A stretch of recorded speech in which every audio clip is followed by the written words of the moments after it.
আমি জানি না এটা কে শুনবে, তবে আমার মনে হয় এটা প্রতিটা মানুষের শোনা উচিত, শোনা দরকার।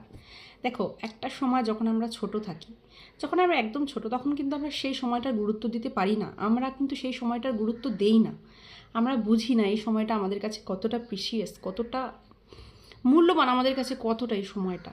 কিন্তু যখন আমরা সেই ছোটোবেলাটা পেরিয়ে একটু বড় হই, তখন কিন্তু আমরা সেই সময়টাকে নিয়ে আফসোস করি, ইস ছোটোবেলাটা এত তাড়াতাড়ি চলে গেল। তখন কিন্তু আমরা স্কুল লাইফটাকে মিস করি, তখন কিন্তু আমরা ছোটোবেলায় সেই সমস্ত স্মৃতিগুলোকে খুব মিস করি।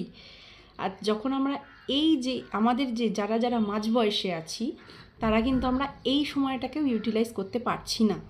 ঠিক আছে, যখন এই সময়টা চলে যাবে, তখন কিন্তু আমরা এই সময়টা নিয়েও আফসোস করব। আজকে যারা আমাদের থেকে অনেক বড়, যারা অনেক সিনিয়র, যারা বৃদ্ধ, তাদেরকে জিজ্ঞেস করা হোক, তাদের কিন্তু তাদের বয়সকাল নিয়ে, যখন তাদের অল্প বয়স ছিল, সেগুলো নিয়ে কিন্তু তাদের মনের মধ্যে অনেক আকাঙ্ক্ষা, ইচ্ছা কিন্তু অপূর্ণ রয়ে গেছে।